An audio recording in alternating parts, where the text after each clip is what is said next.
ਮਹੱਲਾ ਪੰਜਵਾ। ਠਾਕੁਰ ਬਿਨਤੀ ਚਰਨ ਜਨ ਆਇਓ।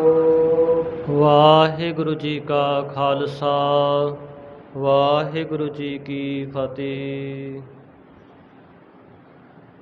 ਦਸਾਂ ਪਾਤਸ਼ਾਹੀਆਂ ਦੀ ਆਤਮਿਕ ਜੋਤ, ਤਖਤ ਚਵਰ ਛਤਰ ਦੇ ਮਾਲਕ, ਜੁਗੋ ਜੁਗ ਅਟਲ, ਪਤਿਤ ਪਾਵਨ ਭਗਤ ਵਛਲ ਕਰਨਾ ਨਿਧਾਨ, ਅੰਤਰਜਾਮੀ ਸ਼ਬਦ ਗੁਰ ਪੀਰਾ ਕਹਿਰ ਗੰਭੀਰਾ।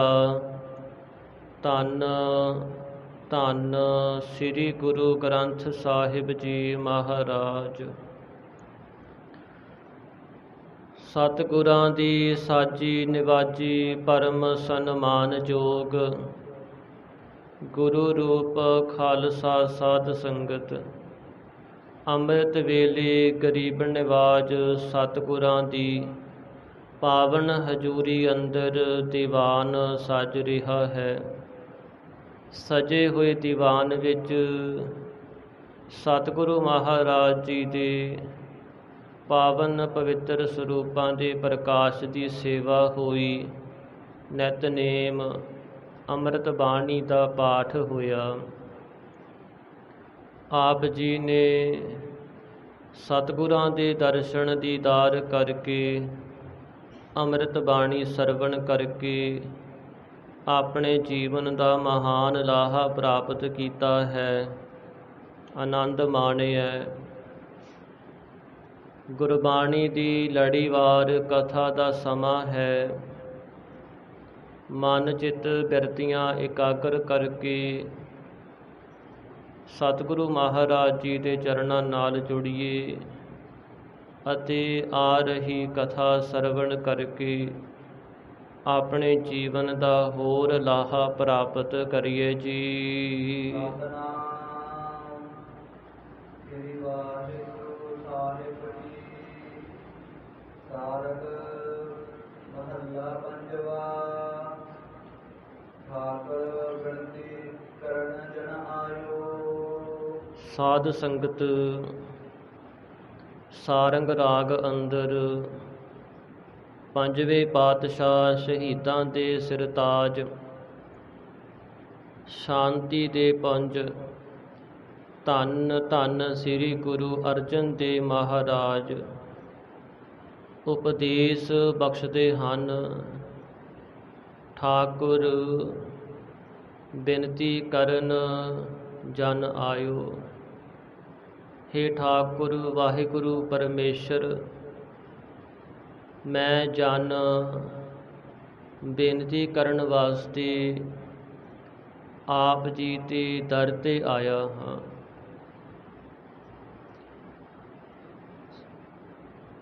ਜੋ ਗੁਰਮੁਖ ਹਨ, ਤਨ ਮਨ ਧਨ ਸਭ ਸੌਂਪ ਗੁਰ ਕੋ, ਹੁਕਮ ਮੰਨਿਐ ਪਾਈਐ। ਪਰਮੇਸ਼ਰ ਵਾਹਿਗੁਰੂ ਦਾ ਹੁਕਮ ਮੰਨ ਕਰਕੇ ਸਾਰੇ ਕਾਰਜ ਕਰਨ ਤੇ ਹਨ। ਜਿੱਥੇ ਆਪਣੇ ਜੀਵਨ ਅੰਦਰ ਜੋ ਕੋਈ ਰੁਕਾਵਟ ਹੁੰਦੀ ਹੈ ਜਾਂ ਕਿਸੇ ਮੁਸ਼ਕਲ ਦੇ ਸਮੇਂ ਵਿੱਚ ਜੀਵ ਪਰਮੇਸ਼ਰ ਦਾ ਆਸਰਾ ਲੈਂਦਾ ਹੈ, ਪਰ ਸਤਿਗੁਰੂ ਮਹਾਰਾਜ ਕਹਿੰਦੇ ਜਿਹੜੇ ਗੁਰਮੁਖ ਹਨ ਉਹ ਹਰ ਸਮੇਂ ਹੀ ਵਾਹਿਗੁਰੂ ਦੇ ਆਸਰੇ ਆਪਣਾ ਜੀਵਨ ਬਤੀਤ ਕਰਦੇ ਨੇ। ਆਪਣੇ ਹਿਰਦੇ ਵਿੱਚੋਂ ਬੇਨਤੀਆਂ ਕਹਿੰਦੇ ਨੇ ਕਿ ਹੇ ਪਰਮੇਸ਼ਰ, ਸਾਨੂੰ ਆਪਣੇ ਚਰਨਾਂ ਨਾਲ ਮਿਲਾ ਕੇ ਰੱਖਣਾ, ਨਾਮ ਬਾਣੀ ਦੇ ਨਾਲ ਜੋੜ ਕੇ ਰੱਖਣਾ, ਕਿਉਂਕਿ ਉਹਨਾਂ ਦੇ ਤਾਈਂ ਸਭ ਤੋਂ ਵੱਡਾ ਇਹੀ ਸੁੱਖ ਹੈ। ਸਤਿਗੁਰੂ ਸਾਨੂੰ ਵੀ ਸਿੱਖਿਆ ਦਿੰਦੇ ਨੇ, ਭਾਈ ਹਰ ਸਮੇਂ ਪਰਮੇਸ਼ਰ ਦੇ ਅੱਗੇ ਹੀ ਬੇਨਤੀ ਕਰਨਾ ਕਰੋ। ਤੀਨੇ ਤਾਪ ਨਿਵਾਰਨ ਹਾਰਾ, ਦੁੱਖ ਹੰਤਾ ਸੁਖ ਰਾਸ। ਜੋ ਸਾਰੇ ਹੀ ਰੋਗਾਂ ਨੂੰ, ਪਾਪਾਂ ਨੂੰ, ਤਿੰਨਾਂ ਤਾਪਾਂ ਨੂੰ ਨਾਸ਼ ਕਰਨ ਵਾਲਾ ਪਰਮਾਤਮਾ ਹੈ। ਦੁੱਖਾਂ ਨੂੰ ਨਾਸ਼ ਕਰਕੇ ਸੁੱਖਾਂ ਦਾ ਜੀਵਨ ਅੰਦਰ ਪ੍ਰਕਾਸ਼ ਕਰ ਦਿੰਦਾ ਹੈ। ਉਸ ਪਰਮਾਤਮਾ ਦੀ ਸ਼ਰਨ ਵਿੱਚ ਤੂੰ ਪੈਣਾ ਕਰ। ਵਾਹਿਗੁਰੂ ਪਰਮੇਸ਼ਰ ਦੇ ਆਸਰੇ ਆਪਣਾ ਜੀਵਨ ਬਤੀਤ ਕਰ। ਹੇ ਪਰਮਾਤਮਾ, ਮੈਂ ਜਨ ਬੇਨਤੀ ਕਰਨ ਵਾਸਤੇ ਤੇਰੇ ਦਰ ਤੇ ਆਇਆ ਹਾਂ। ਸਰਬ ਸੁਖ ਆਨੰਦ ਸਹਿਜ ਰਸ, ਸੰਤ ਤੁਹਾਰੋ ਨਾਇਓ। ਹੇ ਪ੍ਰਭੂ ਪਰਮੇਸ਼ਰ, ਆਪ ਜੀ ਦਾ ਨਾਮ ਸੁਣਦਿਆਂ ਹਿਰਦੇ ਦੇ ਵਿੱਚ ਸੰਸਾਰ ਦੇ ਸਾਰੇ ਹੀ ਸੁੱਖਾਂ ਦਾ ਆਨੰਦ ਪ੍ਰਾਪਤ ਹੋ ਜਾਂਦਾ। ਸਾਰੇ ਹੀ ਸੁੱਖ ਪ੍ਰਾਪਤ ਹੋ ਜਾਂਦੇ ਨੇ। ਜਿੱਥੇ ਸਤਿਗੁਰਾਂ ਨੇ ਬਚਨ ਕੀਤੇ, ਸੁਖ ਨਾਹੀਂ ਬਹੁਤੈ ਧਨ ਖਾਟੈ, ਸੁਖ ਨਾਹੀਂ ਪੇਖੇ ਨਿਰਤ ਨਾਟੈ, ਸੁਖ ਨਾਹੀਂ ਬਹੁ ਰਾਜ ਕਮਾਏ, ਸਰਬ ਸੁਖਾ ਹਰ ਹਰ ਗੁਣ ਗਾਏ। ਪਰਮੇਸ਼ਰ ਦੇ ਨਾਮ ਨੂੰ ਜਪਣ ਕਰਕੇ ਹੀ ਸਾਰੇ ਸੁੱਖ ਜੀਵਨ ਅੰਦਰ ਬਣ ਜਾਂਦੇ। ਸਰੀਰ ਕਰਕੇ ਵੀ, ਮਨ ਕਰਕੇ ਆਨੰਦ ਪ੍ਰਾਪਤ ਹੋ ਜਾਂਦਾ ਹੈ। ਸਹਿਜ ਗਿਆਨ ਅਵਸਥਾ ਦੀ ਪ੍ਰਾਪਤ ਹੋ ਜਾਂਦੀ। ਮਨ ਹਰ ਸਮੇਂ ਸ਼ਾਂਤੀ ਰੂਪ ਰਸ ਨੂੰ ਪ੍ਰਾਪਤ ਕਰ ਲੈਂਦਾ ਹੈ। ਜਿੱਥੇ ਸਤਿਗੁਰਾਂ ਨੇ ਬਚਨ ਕੀਤੇ, ਮਾਈ ਮੇਰੇ ਮਨ ਕੋ ਸੁਖ, ਕੋਟ ਆਨੰਦ ਰਾਜ ਸੁਖ ਭੋਗਵੈ, ਹਰ ਸਿਮਰਤ ਬਿਰਸੈ ਸਭ ਦੁਖ। ਹੇ ਮਾਤਾ ਪਿਤਾ ਦੀ ਨਿਆਈ ਪਰਮੇਸ਼ਰ ਦੇ ਪਿਆਰੇ ਸੰਤ ਜਨੋ, ਹੁਣ ਮੇਰੇ ਮਨ ਵਿੱਚ ਇੱਕ ਸੁੱਖ ਦੀ ਪ੍ਰਾਪਤੀ ਹੋ ਗਈ। ਉਹ ਸੁੱਖ ਜਿਸ ਦੇ ਬਰਾਬਰ ਕਰੋੜਾਂ ਆਨੰਦ ਰਾਜ ਸੁੱਖ ਪੁੱਜ ਨਹੀਂ ਸਕਦੇ। ਕੋੜ ਆਨੰਦ ਰਾਜ ਸੁਖ ਭੋਗਵੈ। ਕਰੋੜਾਂ ਰਾਜਾਂ ਦੇ ਸੁੱਖ ਆਨੰਦ ਨੂੰ ਕੋਈ ਭੋਗਦਾ ਹੋਵੇ ਨਾ, ਮਹਾਰਾਜ ਕਹਿੰਦੇ ਉਹ ਵੀ ਇਸ ਦੇ ਬਰਾਬਰ ਨਹੀਂ। ਭਾਵ ਇਹ ਇੰਨਾ ਵੱਡਾ ਸੁੱਖ ਹੈ ਨਾਮ ਵਿੱਚ ਪ੍ਰਾਪਤ ਹੋਇਆ। ਹਰ ਸਿਮਰਤ ਬਿਨਸੈ ਸਭ ਦੁੱਖ। ਪਰਮੇਸ਼ਰ ਵਾਹਿਗੁਰੂ ਨੂੰ ਸਿਮਰਦਿਆਂ ਜੀਵਨ ਅੰਦਰੋਂ ਸਾਰੇ ਹੀ ਦੁੱਖ ਦਰਿਦਰਤਾ ਦੂਰ ਹੋ ਜਾਂਦੀ। ਮਾਈ ਮੈਂ ਧਨ ਪਾਇਓ ਹਰ ਨਾਮ, ਮਨ ਮੇਰੋ ਧਾਵਨ ਤੇ ਛੂਟਿਓ, ਕਰ ਬੈਠੋ ਬਿਸਰਾਮ। ਪਰਮੇਸ਼ਰ ਦੇ ਨਾਮ ਵਿੱਚ ਕੀ ਸੁੱਖ ਹੈ, ਜਿਹੜਾ ਮਨ ਹਰ ਸਮੇਂ ਦਸਾਂ ਦਿਸ਼ਾਂ ਵਿੱਚ ਦੌੜਦਾ ਰਹਿੰਦਾ, ਚੰਚਲ ਹੋ ਕਰਕੇ ਵਿਕਾਰੀ ਬਣ ਜਾਂਦਾ ਹੈ। ਸਤਿਗੁਰੂ ਮਹਾਰਾਜ ਕਹਿੰਦੇ ਉਹ ਆਪਣੇ ਹਿਰਦੇ ਰੂਪ ਘਰ ਦੇ ਵਿੱਚ ਟਿਕ ਜਾਂਦਾ। ਮਨ ਭਾਵੇਂ ਬਾਹਰੋਂ ਸੁੱਖ ਲੱਭਦਾ, ਜਿਸ ਨੂੰ ਧਨ ਵਿੱਚੋਂ ਸੁੱਖ ਮਹਿਸੂਸ ਹੁੰਦਾ ਹੈ, ਜੋ ਧਨ ਵਿੱਚੋਂ ਸੁੱਖ ਦੇਖਦਾ ਉਸ ਨੂੰ ਧਨ ਦੀ ਪ੍ਰਾਪਤੀ ਕਰਕੇ ਹੀ ਸੁੱਖ ਲੱਗਦਾ ਵੀ ਮੈਨੂੰ ਧਨ ਮਿਲ ਗਿਆ ਅਤੇ ਮੈਂ ਸੁਖੀ ਹੋ ਗਿਆ। ਕਿਸੇ ਨੂੰ ਆਪਣੇ ਪਰਿਵਾਰ ਵਿੱਚੋਂ ਸੁੱਖ ਮਿਲਦਾ ਹੈ, ਕਿਸੇ ਨੂੰ ਆਪਣੀ ਵਡਿਆਈ ਦੇ ਵਿੱਚੋਂ ਸੁੱਖ ਮਿਲਦਾ ਹੈ। ਇਸ ਤਰ੍ਹਾਂ ਵੱਖੋ ਵੱਖਰਾ। ਪਰ ਸਤਿਗੁਰੂ ਮਹਾਰਾਜ ਕਹਿੰਦੇ ਜਿਹੜੇ ਗੁਰਮੁਖ ਨੇ ਉਹਨਾਂ ਨੂੰ ਪਰਮੇਸ਼ਰ ਦੇ ਨਾਮ ਵਿੱਚੋਂ ਸੁੱਖ ਪ੍ਰਾਪਤ ਹੋਇਆ। ਜਦੋਂ ਮਨ ਟਿਕ ਜਾਂਦਾ ਹੈ ਫਿਰ ਉਹਨਾਂ ਦੇ ਅੰਦਰੋਂ ਸਾਰੀਆਂ ਚਿੰਤਾ, ਸਾਰੇ ਦੁੱਖ ਲੈ ਜਾਂਦੇ ਨੇ। ਗੁਰਮੁਖਾਂ ਦਾ ਮਨ ਇੱਕ ਰਸ ਦੇ ਵਿੱਚ ਮਿਲ ਜਾਂਦਾ ਹੈ ਸਾਧ ਸੰਗਤ। ਇੱਥੇ ਸਤਿਗੁਰੂ ਮਹਾਰਾਜ ਇਹ ਬਚਨ ਕਰਦੇ ਨੇ ਕਿ ਹੇ ਮੇਰੇ ਪ੍ਰਭੂ ਪਰਮੇਸ਼ਰ ਵਾਹਿਗੁਰੂ, ਤੇਰੇ ਨਾਮ ਨੂੰ ਜਪਣ ਕਰਕੇ ਹੀ ਸਾਰੇ ਸੁੱਖ ਨੇ, ਸਾਰੇ ਆਨੰਦ ਨੇ। ਨਾਮ ਵਿੱਚੋਂ ਹੀ ਸਾਰੀਆਂ ਵਡਿਆਈਆਂ ਪ੍ਰਾਪਤ ਹੋ ਜਾਂਦੀਆਂ ਨੇ। ਭਗਤ ਕਬੀਰ ਜੀ, ਉਹਨਾਂ ਨੂੰ ਰਾਜੇ ਨੇ ਪੁੱਛਿਆ, ਕਬੀਰ ਤੂੰ ਇੱਕ ਛੋਟਾ ਜਿਹਾ ਜੁਲਾਹਾ ਹੈ, ਛੋਟਾ ਜਿਹਾ ਤੇਰਾ ਕੰਮ ਕਾਜ ਹੈ, ਪਰ ਤੂੰ ਸਾਰੇ ਵਿਦਵਾਨਾਂ ਨੂੰ, ਹੋਰ ਫਕੀਰ, ਕਈ ਤਰ੍ਹਾਂ ਦੇ ਭੇਖਾਂ ਦੇ ਲੋਕ, ਉਹਨਾਂ ਨਾਲ ਮਿਲ ਕੇ ਰਹਿਣਾ ਹੈ, ਤੈਨੂੰ ਕਿਹੜਾ ਸੁੱਖ ਪ੍ਰਾਪਤ ਹੋਇਆ? ਕਿ ਇਹ ਸੁੱਖ ਇੱਕ ਰਾਜੇ ਦੇ ਸੁੱਖ ਨਾਲੋਂ ਵੱਡਾ ਹੈ? ਭਗਤ ਕਬੀਰ ਜੀ ਨੇ ਬਚਨ ਕੀਤਾ, ਪਰਮੇਸ਼ਰ ਵਾਹਿਗੁਰੂ ਦੇ ਨਾਮ ਵਿੱਚੋਂ ਇੱਕ ਸੁੱਖ ਪ੍ਰਾਪਤ ਹੁੰਦਾ। ਦੇਖੋ, ਅਸੀਂ ਦੁਨੀਆ ਦਾ ਧਨ ਇਕੱਠਾ ਕਰ ਲਈਏ, ਦੁਨੀਆ ਦੇ ਧਨ ਵਿੱਚੋਂ ਸਾਨੂੰ ਸੁੱਖ ਨਹੀਂ ਮਿਲੇਗਾ। ਉੱਥੇ ਕੀ ਹੈ? ਉੱਥੇ ਇੱਕ ਚਿੰਤਾ ਵੱਧ ਜਾਂਦੀ ਹੈ, ਵਿਵਾਦ ਝਗੜੇ ਪੈਦਾ ਹੋ ਜਾਂਦੇ ਨੇ, ਮਨੁੱਖ ਕਈ ਵਾਰ ਹੰਕਾਰੀ ਵੀ ਹੋ ਜਾਂਦਾ ਹੈ, ਇੱਥੇ ਦੋਸ਼ ਲੱਗ ਜਾਂਦੇ ਨੇ। ਪਰ ਜਿਹੜੇ ਗੁਰਮੁਖ ਨੇ, ਜਿਨ੍ਹਾਂ ਨੂੰ ਵਾਹਿਗੁਰੂ ਪਰਮੇਸ਼ਰ ਦੇ ਨਾਮ ਦਾ ਸੁੱਖ ਪ੍ਰਾਪਤ ਹੋਇਆ, ਉਹ ਚਿੰਤਾ ਤੋਂ ਰਹਿਤ ਹੋ ਜਾਂਦੇ। ਭਗਤ ਕਬੀਰ ਜੀ ਕਹਿੰਦੇ, ਜੋ ਸੁੱਖ ਪ੍ਰਭ ਗੋਬਿੰਦ ਕੀ ਸੇਵਾ, ਸੋ ਸੁੱਖ ਰਾਜ ਨਾ ਲਹੀਐ। ਹੇ ਰਾਜਨ, ਜਿਹੜਾ ਸੁੱਖ ਪਰਮੇਸ਼ਰ ਵਾਹਿਗੁਰੂ ਦੀ ਸੇਵਾ ਕਰਕੇ ਸਾਨੂੰ ਪ੍ਰਾਪਤ ਹੋਇਆ ਹੈ ਨਾ, ਉਹ ਕਿਸੇ ਰਾਜ ਭਾਗ ਵਿੱਚੋਂ ਪ੍ਰਾਪਤ ਨਹੀਂ ਹੁੰਦਾ। ਜਿਹੜਾ ਗੁਰਮੁਖ ਹੈ, ਉਹਦੀ ਸੁਰਤ ਸਾਧ ਸੰਗਤ ਪਰਮਾਤਮਾ ਦੇ ਚਰਨਾਂ ਵਿੱਚ ਮਿਲ ਜਾਂਦੀ ਹੈ। ਜੋ ਪਰਮਾਤਮਾ ਆਪ ਸਦਾ ਸੁੱਖ ਸਰੂਪ ਹੈ, ਅਚਿੰਤ ਹੈ, ਪਰਮੇਸ਼ਰ ਦੇ ਪਿਆਰੇ ਵੀ ਉਸ ਨਾਲ ਮਿਲ ਕੇ ਇੰਨੇ ਸੁਖੀ ਹੋ ਜਾਂਦੇ ਨੇ।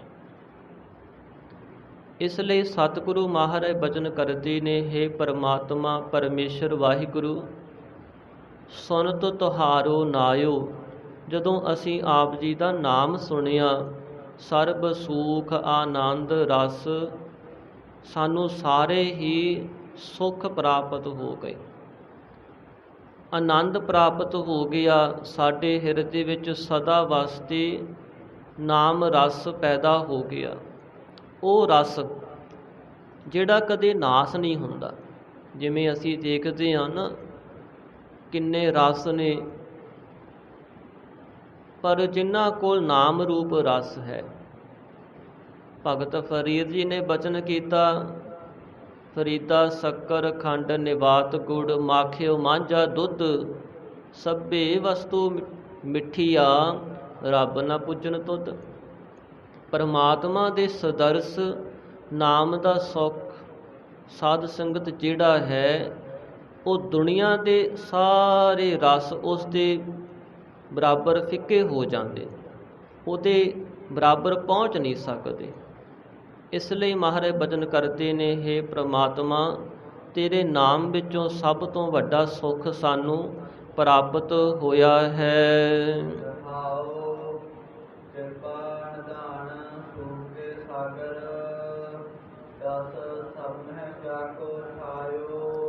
ਵਿਸ਼ਰਾਮ ਦੇ ਕੇ ਫਰਮਾਉਂਦੇ ਹਨ, ਹੇ ਪਰਮੇਸ਼ਰ ਵਾਹਿਗੁਰੂ, ਆਪ ਜੀ ਕਿਰਪਾ ਨਿਧਾਨ, ਕਿਰਪਾ ਦੇ ਖਜ਼ਾਨੇ ਹੋ। ਸਾਰੀ ਕਿਰਪਾ ਤੁਹਾਡੇ ਕੋਲੋਂ ਹੀ ਆ ਰਹੀ ਹੈ। ਜਿਵੇਂ ਸਮੁੰਦਰ ਹੁੰਦਾ ਹੈ ਨਾ, ਸਮੁੰਦਰ ਵਿੱਚ ਕਿੰਨਾ ਪਾਣੀ ਹੈ, ਉਸ ਦੀ ਕੋਈ ਗਿਣਤੀ ਨਹੀਂ। ਇਸ ਤਰ੍ਹਾਂ ਪਰਮੇਸ਼ਰ ਵਾਹਿਗੁਰੂ ਕਿਰਪਾ ਦਾ ਸਮੁੰਦਰ ਹੈ, ਸੂਖ ਕੇ ਸਾਗਰ, ਸੁੱਖਾਂ ਦਾ ਸਾਗਰ ਹੈ।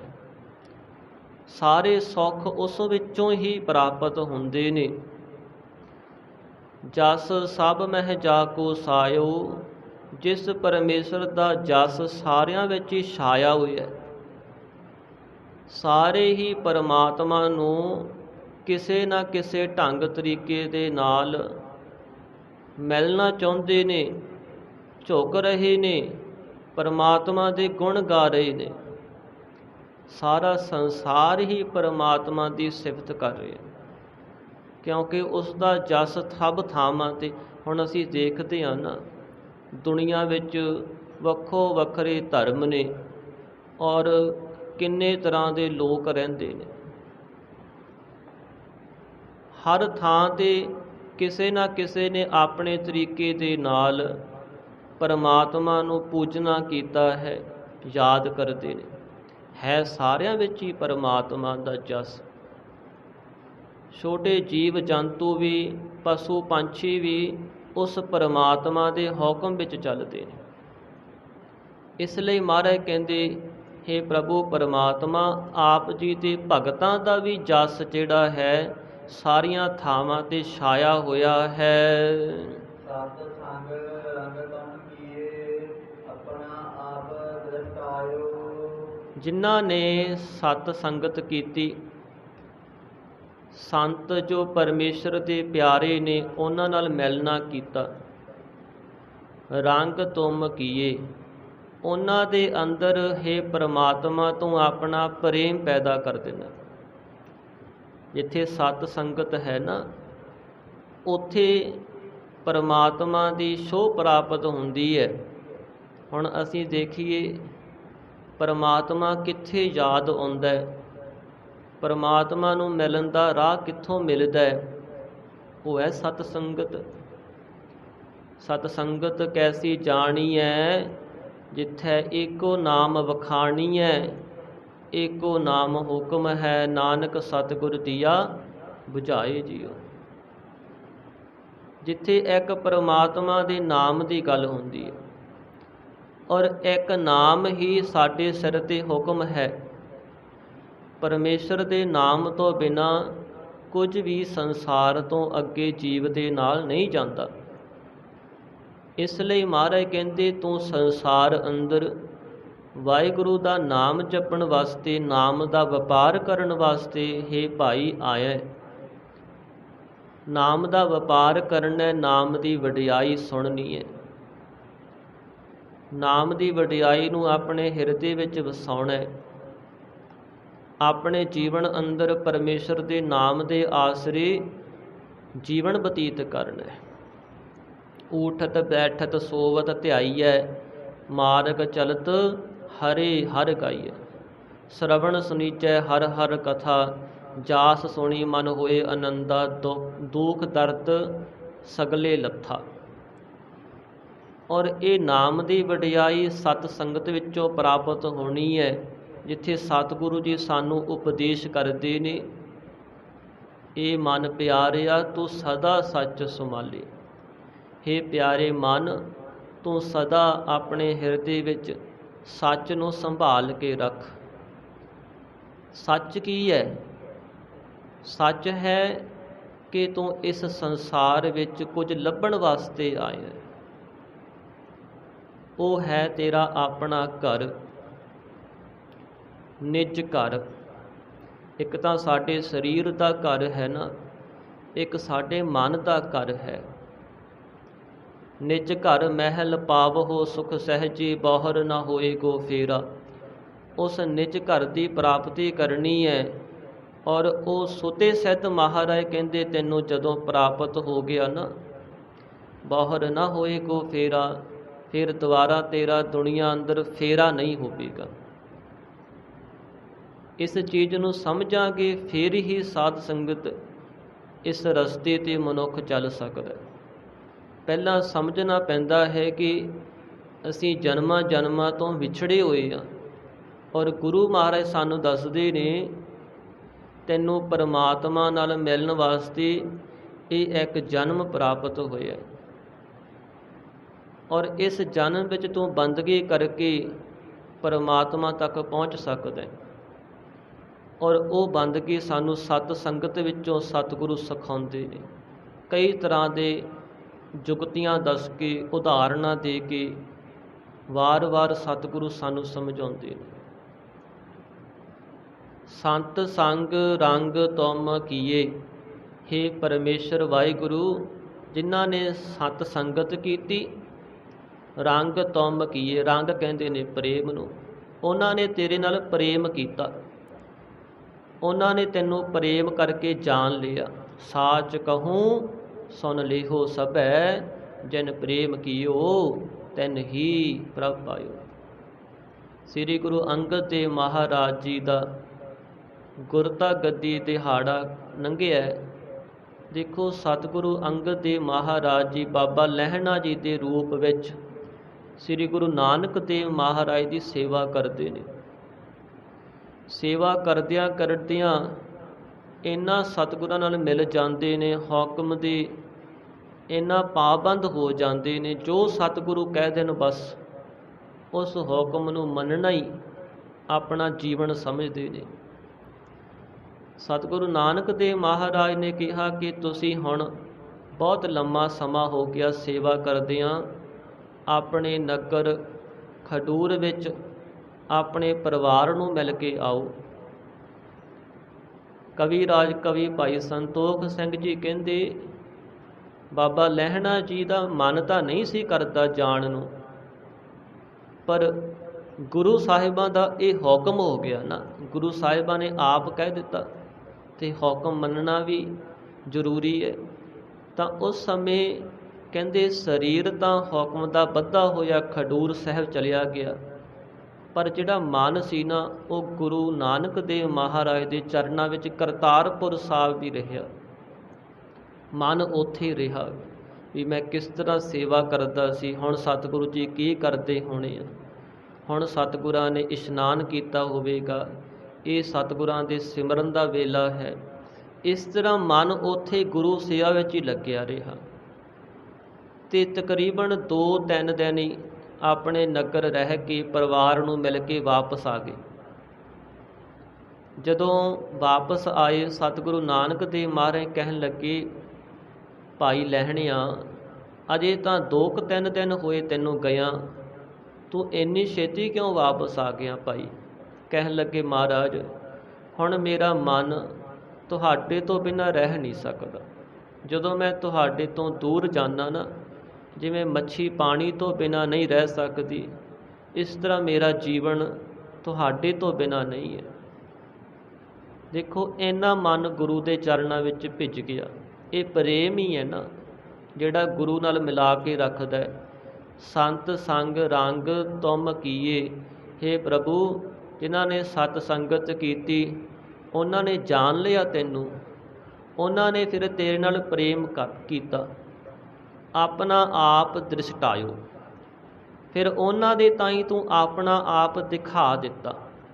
ਵੈਸੇ ਤਾਂ ਕਿਸੇ ਨੂੰ ਨਜ਼ਰ ਨਹੀਂ ਆਉਂਦਾ ਤੂੰ, ਕਿਉਂਕਿ ਤੂੰ ਰੂਪ ਰੇਖ ਆਕਾਰ ਤੋਂ ਬਿਨਾਂ, ਰੂਪ ਨਾ ਰੇਖ ਨਾ ਰੰਗ ਕਿਛ ਤ੍ਰਿਹ ਗੁਣ ਤੇ ਪ੍ਰਭ ਪੈਨ, ਨਾ ਹੀ ਉਹ ਕਿਸੇ ਰੂਪ ਵਿੱਚ ਆ, ਨਾ ਹੀ ਰੰਗ ਵਿੱਚ, ਨਾ ਹੀ ਕੋਈ ਆਕਾਰ ਹੈ ਪਰਮਾਤਮਾ ਦਾ।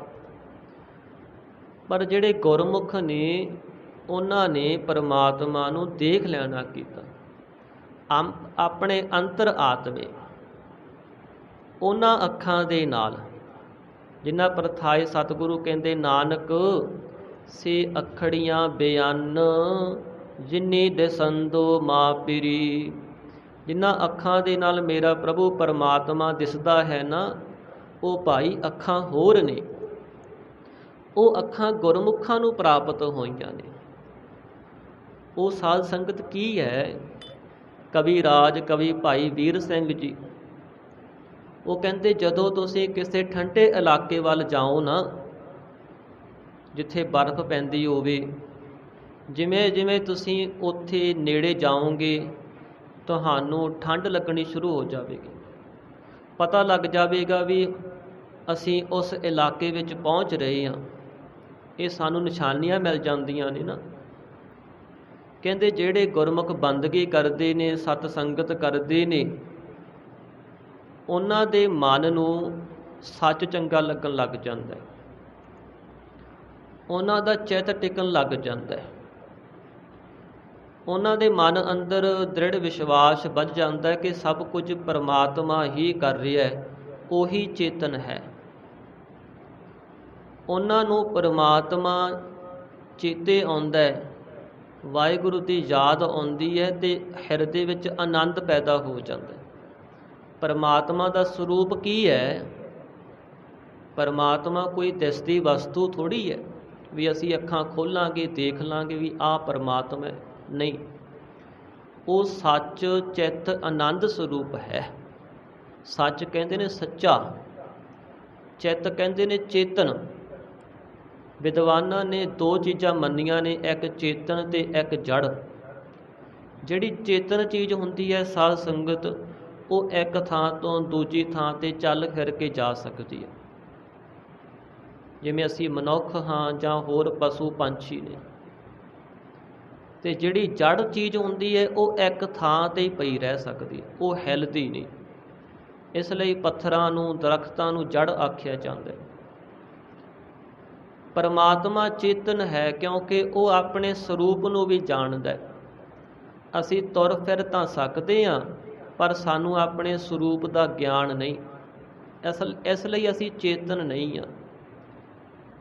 ਪਰਮਾਤਮਾ ਚੇਤਨ ਹੈ ਕਿਉਂਕਿ ਸਭ ਕੁਝ ਉਹਦੀ ਸੱਤਾ ਦੇ ਆਸਰੇ ਹੋ ਰਿਹਾ ਹੈ, ਉਹਦਾ ਕੀਤਾ ਹੋਇਆ ਹੋ ਰਿਹਾ ਹੈ। ਫਿਰ ਉਹ ਆਨੰਦ ਸਰੂਪ ਹੈ। ਉਹਦਾ ਸਰੂਪ ਹੈ ਸੱਚ ਚਿੱਤ ਆਨੰਦ ਸਰੂਪ। ਜਿਹੜੇ ਗੁਰਮੁਖ ਉਸ ਦੀ ਬੰਦਗੀ ਕਰਦੇ ਨੇ, ਬੰਦਗੀ ਕਰਦਿਆਂ ਮਨ ਦੇ ਵਿੱਚ ਇਹ ਗੁਣ ਪੈਦਾ ਹੋ ਜਾਂਦੇ।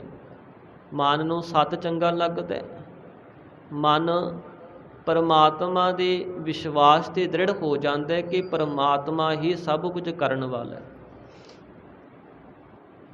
ਔਰ ਮਨ ਦੇ ਵਿੱਚ ਪਰਮਾਤਮਾ ਵਾਹਿਗੁਰੂ ਦੀ ਬੰਦਗੀ ਕਰਦਿਆਂ ਆਨੰਦ ਪੈਦਾ ਹੋ ਜਾਂਦਾ। ਇਹ ਤਿੰਨੇ ਗੁਣ ਕਹਿੰਦੇ ਇਹ ਨਿਸ਼ਾਨੀ ਹੈ ਕਿ ਅਸੀਂ ਪਰਮਾਤਮਾ ਦੇ ਨੇੜੇ ਆ ਗਏ ਜਾਂ ਸਾਡਾ ਮਨ ਪਰਮਾਤਮਾ ਦੇ ਨੇੜੇ ਚਲਿਆ ਗਿਆ।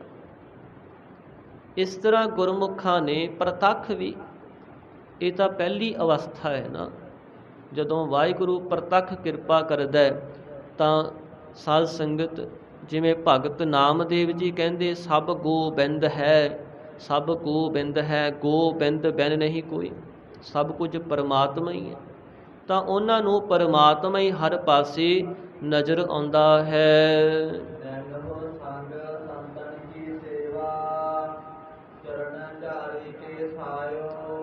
ਹੇ ਪ੍ਰਭੂ ਪਰਮੇਸ਼ਰ, ਸਾਡੇ 'ਤੇ ਕਿਰਪਾ ਕਰ, ਅਸੀਂ ਨੇਤਰਾਂ ਦੇ ਨਾਲ ਤੇਰੇ ਸੰਤਾਂ ਦੀ ਸੇਵਾ ਕਰੀਏ। ਹੁਣ ਨੇਤਰਾਂ ਦੇ ਨਾਲ ਸੰਤਾਂ ਦੀ ਸੇਵਾ ਕੀ ਹੈ? ਵੀ ਉਹਨਾਂ ਦੇ ਦਰਸ਼ਨ ਦੇਖਣੇ। ਜਿੱਥੇ ਅਸੀਂ ਚੱਲ ਕੇ ਆਉਂਦੇ ਹਾਂ ਉਸ ਚੀਜ਼ ਨੂੰ ਦੇਖਦੇ ਵੀ ਹਾਂ ਨਾ। ਇੱਥੇ ਚੱਲ ਕੇ ਆਏ ਹਾਂ, ਇਹ ਸਭ ਕੁਝ ਸਾਨੂੰ ਇੱਥੇ ਦਿਸ ਰਿਹਾ, ਇੱਥੇ ਦਿਸ ਰਿਹਾ ਹੈ ਕਿ ਸਤ ਸੰਗਤ ਹੈ। ਇਸ ਤਰ੍ਹਾਂ ਗੁਰਮੁਖਾਂ ਨੂੰ ਦਰਸ਼ਨ ਕਰਨੇ, ਸਤ ਸੰਗੀਆਂ ਦੇ ਦਰਸ਼ਨ ਕਰਨੇ, ਸਤਿਗੁਰਾਂ ਦੇ ਦਰਸ਼ਨ ਕਰਨੇ। ਨੈਨੋ ਸੰਗ ਸੰਤਨ ਕੀ ਸੇਵਾ। ਹੁਣ ਅਸੀਂ ਆਪਣੇ ਨੇਤਰਾਂ ਦੇ ਨਾਲ ਹੋਰ ਬਹੁਤ ਕੁਝ ਵੀ ਦੇਖਣਾ ਚਾਹੁੰਦੇ ਹਾਂ ਵੀ ਸਾਨੂੰ ਆ ਵੀ ਦਿਸੇ, ਆ ਵੀ ਦਿਸੇ। ਜਿਹੜਾ ਉਹ ਦੇਖਣ ਦੀ ਆਦਤ ਹੈ, ਉਹਨਾਂ ਉੱਧਰੋਂ ਮਨ ਨੂੰ ਹਟਾ ਕਰਕੇ, ਉੱਧਰੋਂ ਮਨ ਦੀ ਰੁਚੀ ਹਟਾ ਕੇ ਅਤੇ ਗੁਰਮੁਖਾਂ ਦੇ ਵੱਲ ਲਾਉਣੀ ਵੀ ਸੰਤਾਂ ਦੇ ਦਰਸ਼ਨ ਕਰੀਏ, ਪਰਮੇਸ਼ਰ ਦੇ ਪਿਆਰਿਆਂ ਦੇ ਦਰਸ਼ਨ ਕਰੀਏ, ਗੁਰੂ ਦੇ ਦਰਸ਼ਨ ਕਰੀਏ, ਗੁਰੂ ਧਾਮਾਂ ਦੇ ਦਰਸ਼ਨ ਕਰਕੇ ਆਈਏ।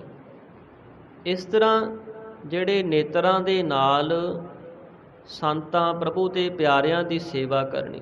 ਚਰਨ ਝਾਰੀ ਕੇਸ ਆਇਓ, ਅਤੇ ਜਿਹੜੇ ਉਹਨਾਂ ਦੇ ਚਰਨ ਨੇ ਆਪਣੇ ਕੇਸਾਂ ਦੇ ਨਾਲ ਝਾੜਨੇ। ਇਹਦਾ ਭਾਵ ਇਹ ਹੈ ਕਿ ਆਪਣੇ ਹਿਰਦੇ ਵਿੱਚ ਉਹਨਾਂ ਗੁਰਮੁਖਾਂ 'ਤੇ ਸ਼ਰਧਾ ਰੱਖਣੀ, ਤੇ ਜਿਹੜੇ ਸਾਡੇ ਸੰਸਕਾਰ ਨੇ ਨਾ, ਉਹ ਸਾਡੇ ਕੇਸ ਨੇ। ਸਾਧ ਸੰਗਤ, ਆਪਣੇ ਹਿਰਦੇ ਵਿੱਚ ਸੰਸਕਾਰ ਰੂਪ ਕੇਸਾਂ ਦੇ ਨਾਲ ਵਾਹਿਗੁਰੂ ਪਰਮੇਸ਼ਰ ਦੇ ਪਿਆਰਿਆਂ ਦੇ ਜੋ ਬਚਨ ਰੂਪ ਚਰਨ ਹਨ, ਉਹਨਾਂ ਨੂੰ ਝਾੜਨਾ, ਭਾਵ ਆਪਣੇ ਉਹੋ ਜਿਹੇ ਸੰਸਕਾਰ ਬਣਾਉਣੇ, ਉਹੋ ਜਿਹੀ ਰਹਿਤ ਬਹਿਤ ਬਣਾਉਣੀ, ਉਹੋ ਜਿਹਾ ਜੀਵਨ ਬਣਾਉਣਾ ਜਿਹੜਾ ਸਾਨੂੰ ਪਰਮੇਸ਼ਰ ਦੇ ਪਿਆਰੇ ਦੱਸਦੇ ਨੇ। ਜਿਸ ਰਾਹ 'ਤੇ ਸਾਨੂੰ ਵਾਹਿਗੁਰੂ ਤੇ ਪਿਆਰੇ ਪਾਉਂਦੇ ਨੇ ਨਾ, ਭਾਈ ਅੰਮ੍ਰਿਤ ਵੇਲੇ ਉੱਠਿਆ ਕਰੋ, ਭਾਈ ਕਿਰਤ ਕਰਿਆ ਕਰੋ ਸੱਚੀ ਸੁੱਚੀ, ਨਾਮ ਜਪਿਆ ਕਰੋ, ਬੁਰੇ ਕੰਮਾਂ ਤੋਂ ਵਰਜਦੇ ਨੇ। ਇਸ ਤਰ੍ਹਾਂ ਜਿੱਥੇ ਸਤਿਗੁਰੂ ਬਚਨ ਕਰਦੇ, ਚਰਨ ਭਏ ਸੰਤ ਬੋਹੇ ਥਾ ਤਰੇ ਸਾਗਰ ਚੀਤ, ਕਹਿੰਦੇ ਜਿਹੜੇ ਗੁਰਮੁਖਾਂ ਦੇ ਚਰਨ ਨੇ ਉਹ ਬੋਹਿਤ ਜਹਾਜ਼ ਦੀ ਨਿਆਈ ਬਣ ਜਾਂਦੇ, ਜਿਨ੍ਹਾਂ 'ਤੇ ਚੜ੍ਹ ਕੇ ਇਸ ਸੰਸਾਰ ਸਾਗਰ ਤੋਂ ਤਰਿਆ ਜਾਂਦਾ ਹੈ। ਮਾਰਗ ਪਾਏ ਉਦਿਆਨ ਮਹੇ ਗੁਰ ਦੱਸੇ ਭੇਤ, ਜਿਹੜਾ ਇਹ ਸੰਸਾਰ ਹੈ ਇੱਕ ਉਦਿਆਨ, ਜੰਗਲ ਦੀ ਨਿਆਈ। ਇਸ ਵਿੱਚ ਸਤਿਗੁਰਾਂ ਨੇ ਆਪਣੇ ਪਿਆਰਿਆਂ ਨੂੰ ਇੱਕ ਭਾਉ ਭਗਤੀ ਦਾ ਮਾਰਗ ਦਿਖਾਉਣਾ ਕੀਤਾ। ਸਾਡਾ ਗੁਰੂ ਕੌਣ ਹੈ? ਸ਼ਬਦ, ਗੁਰਬਾਣੀ। ਗੁਰਬਾਣੀ ਸਾਡਾ ਗੁਰੂ ਹੈ। ਜੋ ਗੁਰਬਾਣੀ ਦੇ ਧਾਰਨੀ, ਗੁਰਬਾਣੀ ਦੀ ਕਮਾਈ ਕਰਨ ਵਾਲੇ, ਰਹਿਤ ਰੱਖਣ ਵਾਲੇ, ਉਹ ਹਨ ਸੰਤ। ਸੰਤ ਸ਼ਬਦ ਸਾਧ ਸੰਗਤ ਗੁਰਬਾਣੀ ਵਿੱਚ ਬਹੁਤ ਆਉਂਦਾ ਹੈ। ਗੁਰੂ ਸਾਹਿਬਾਂ ਨੇ ਸੰਤ ਗੁਰੂ ਵਾਸਤੇ ਵੀ ਵਰਤੇ ਹੈ ਤੇ ਸੰਗਤ ਵਾਸਤੇ ਵੀ ਵਰਤਿਆ ਹੈ, ਪੂਰਨ ਪੁਰਖ ਮਹਾਂਪੁਰਖਾਂ ਵਾਸਤੇ ਵੀ ਵਰਤੇ ਹੈ।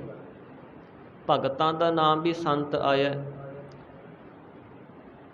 ਭਾਗ ਠੜੇ ਹਰ ਸੰਤ ਤੁਮਾਰੇ, ਜਨ ਘਰ ਧਨ ਹਰ ਨਾਮਾ।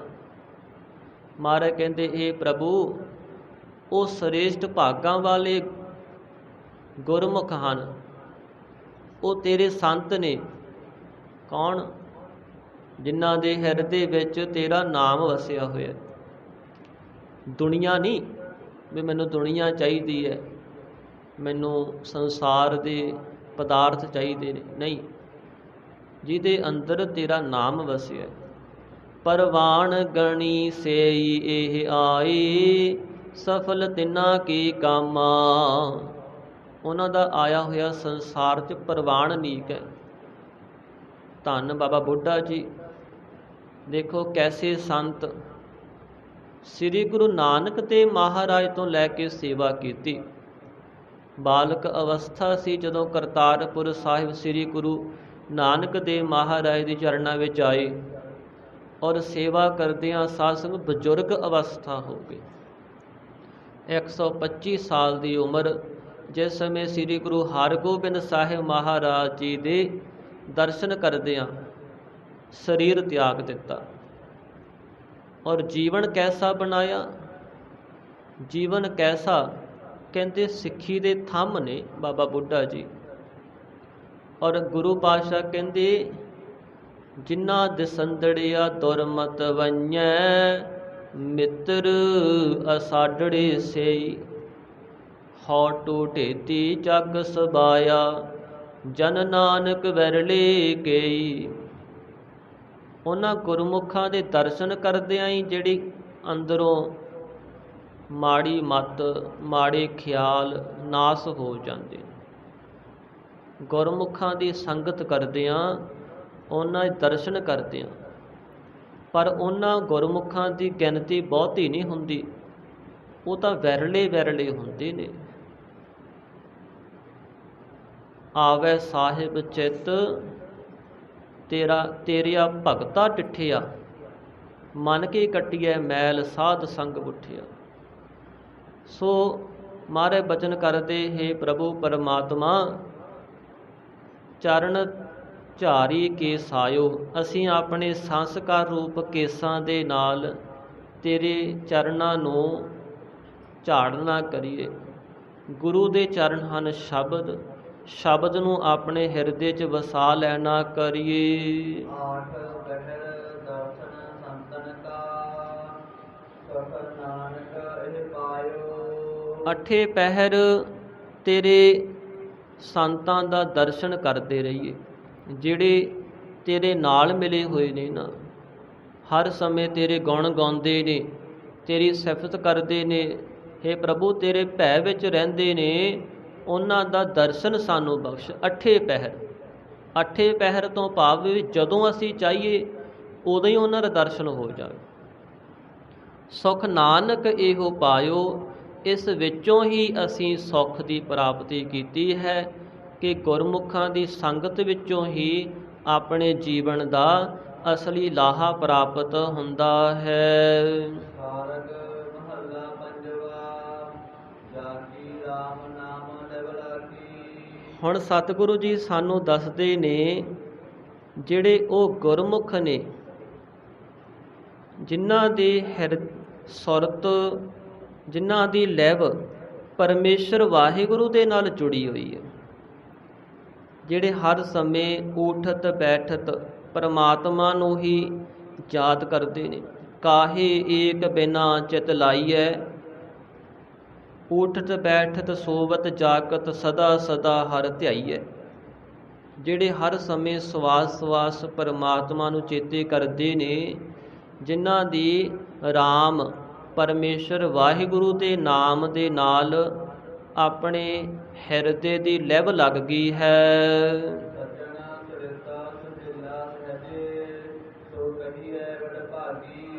ਉਹ ਸਤਿਗੁਰੂ ਮਹਾਰਾਜ ਕਹਿੰਦੇ, ਭਾਈ ਸੁਹੇਲਾ ਸੁਰਿਦਾ ਉਹ ਸ੍ਰੇਸ਼ਟ ਹਿਰਦੇ ਵਾਲਾ ਹੈ।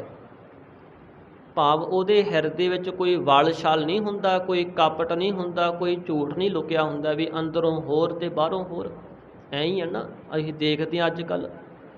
ਪਰ ਜਿਹਦੀ ਪਰਮਾਤਮਾ ਨਾਲ ਲਿਵ ਲੱਗ ਜੇ ਸਾਧ ਸੰਗਤ, ਉਹਦਾ ਹਿਰਦਾ ਸੁਹੇਲਾ ਹੋ ਜਾਂਦਾ, ਸੁਖੀ ਹੋ ਜਾਂਦਾ, ਉਹ ਸਰਲ ਹਿਰਦੇ ਵਾਲਾ ਬਣ ਜਾਂਦਾ। ਸੱਜਣ ਉਹ ਸਾਰਿਆਂ ਨੂੰ ਫਿਰ ਪਿਆਰ ਕਰਦਾ, ਸਾਰਿਆਂ ਦਾ ਸਤਿਕਾਰ ਕਰਦਾ। ਸੋਤੇ ਹੀ ਮਹਾਰਾਜ ਕਹਿੰਦੇ, ਭਾਈ ਉਹ ਸੁਖੀ ਹੋ ਜਾਂਦਾ। ਸੋ ਕਹੀਐ ਵੱਡ ਭਾਗੀ, ਉਹੀ ਗੁਰਮੁਖ ਵੱਡਿਆਂ ਭਾਗਾਂ ਵਾਲਾ ਕਿਹਾ ਜਾਂਦਾ ਹੈ, ਜਿਹਦੀ ਪਰਮਾਤਮਾ ਨਾਲ ਲਿਵ ਲੱਗ ਗਈ ਹੈ।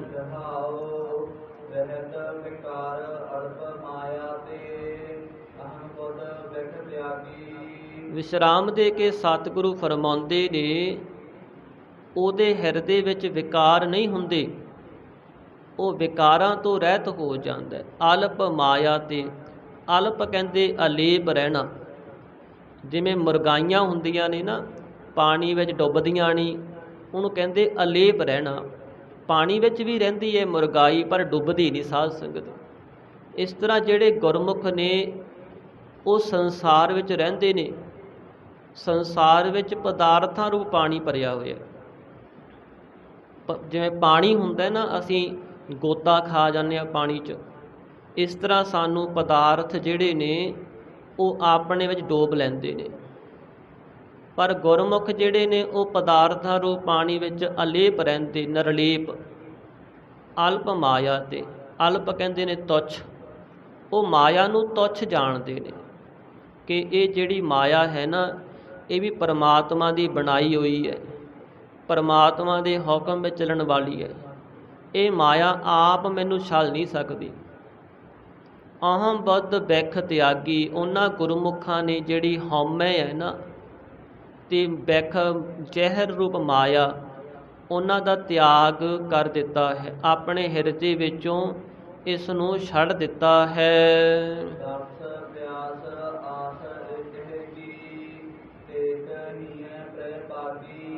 ਉਹਨਾਂ ਗੁਰਮੁਖਾਂ ਦੇ ਹਿਰਦੇ ਵਿੱਚ ਇੱਕ ਪਰਮੇਸ਼ਰ ਦੇ ਦਰਸ਼ਨਾਂ ਦੀ ਪਿਆਸਾ ਦੀ ਆਸ ਹੁੰਦੀ ਹੈ ਕਿ ਹੇ ਵਾਹਿਗੁਰੂ, ਸਾਨੂੰ ਆਪਣੇ ਦਰਸ਼ਨ ਬਖਸ਼।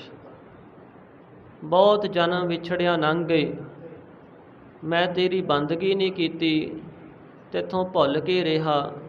ਇਸ ਤਰ੍ਹਾਂ ਉਹਨਾਂ ਦੇ ਅੰਦਰ ਇਹੀ ਚਿੰਤਾ ਬਣੀ ਰਹਿੰਦੀ ਹੈ ਕਿ ਕਦੋਂ ਮੈਨੂੰ ਪਰਮਾਤਮਾ ਦੇ ਦਰਸ਼ਨ ਹੋਣ ਮੇਰੇ ਹਿਰਦੇ ਵਿੱਚ। ਇਸ ਤਰ੍ਹਾਂ ਉਹਨਾਂ ਦੇ ਪਿਆਸ ਬਣੀ ਹੋਈ ਹੈ ਸਾਧ ਸੰਗਤ। ਔਰ ਇਹੀ ਇੱਕ ਉਹਨਾਂ ਨੂੰ ਆਸ ਲੱਗੀ ਹੋਈ ਹੈ। ਸਤਿਗੁਰੂ ਮਹਾਰਾਜ ਕਹਿੰਦੇ ਭਾਈ ਟੇਕ ਹੀਐ ਪ੍ਰਿਯ ਭਾਗੀ। ਭਾਗੀ ਕਹਿੰਦੇ ਨੇ ਚਰਨਾਂ ਨੂੰ। ਉਹਨਾਂ ਗੁਰਮੁਖਾਂ ਨੇ ਆਪਣੇ ਹਿਰਦੇ ਵਿੱਚ ਪਿਆਰੇ ਵਾਹਿਗੁਰੂ ਦੇ ਚਰਨਾਂ ਦੀ ਟੇਕ ਰੱਖੀ ਹੋਈ ਹੈ। ਦੁਨੀਆ ਦੀ ਟੇਕ ਨਹੀਂ ਰੱਖਦੇ ਉਹ ਕੇਵਲ ਅਕਾਲ ਪੁਰਖ ਦੇ ਹੁਕਮ ਵਿੱਚ ਚੱਲਦੇ ਨੇ, ਪਰਮੇਸ਼ਰ ਦੇ ਭਾਣੇ ਨੂੰ ਮੰਨਦੇ ਨੇ, ਪਰਮੇਸ਼ਰ ਦਾ ਹੀ ਆਸਰਾ ਰੱਖਦੇ। ਟੇਕ ਹੀਐ ਪ੍ਰਿਯ ਭਾਗੀ। ਭਾਗੀ ਨਾਮ ਰੱਪੇ ਜਾਣਦਾ ਵੀ ਹੈ, ਰੰਗੇ ਜਾਣਦਾ ਵੀ। ਉਹਨਾਂ ਨੇ ਪਰਮੇਸ਼ਰ ਦੇ ਆਸਰੇ ਹਿਰਦੇ ਵਿੱਚ ਰੰਗੇ ਜਾਣਾ ਕੀਤਾ ਹੈ। ਰੰਗਣ ਵਾਲਾ ਜੇ ਰੰਗੈ ਸਾਹਿਬ, ਐਸਾ ਰੰਗ ਨਾ ਡੀਠ। ਜਨ ਕੇ ਚੋਲੇ ਰਤੜੇ ਪਿਆਰੇ, ਕੰਤ ਤਿਨਾ ਕੈ ਪਾਸ।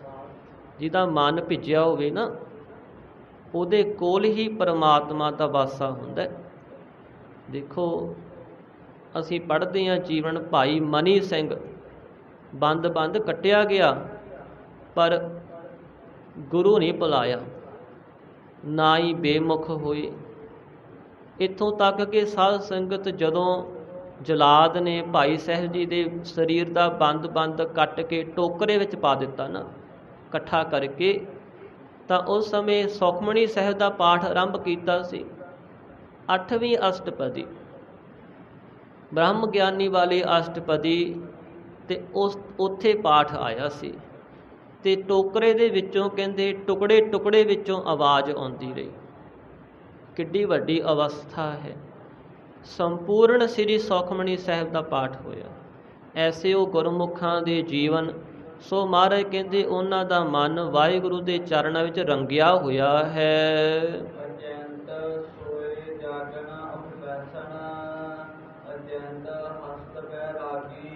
ਫਿਰ ਉਹਨਾਂ ਦਾ ਜੀਵਨ ਹੁੰਦਾ ਅਚਿੰਤ, ਚਿੰਤਾ ਤੋਂ ਰਹਿਤ।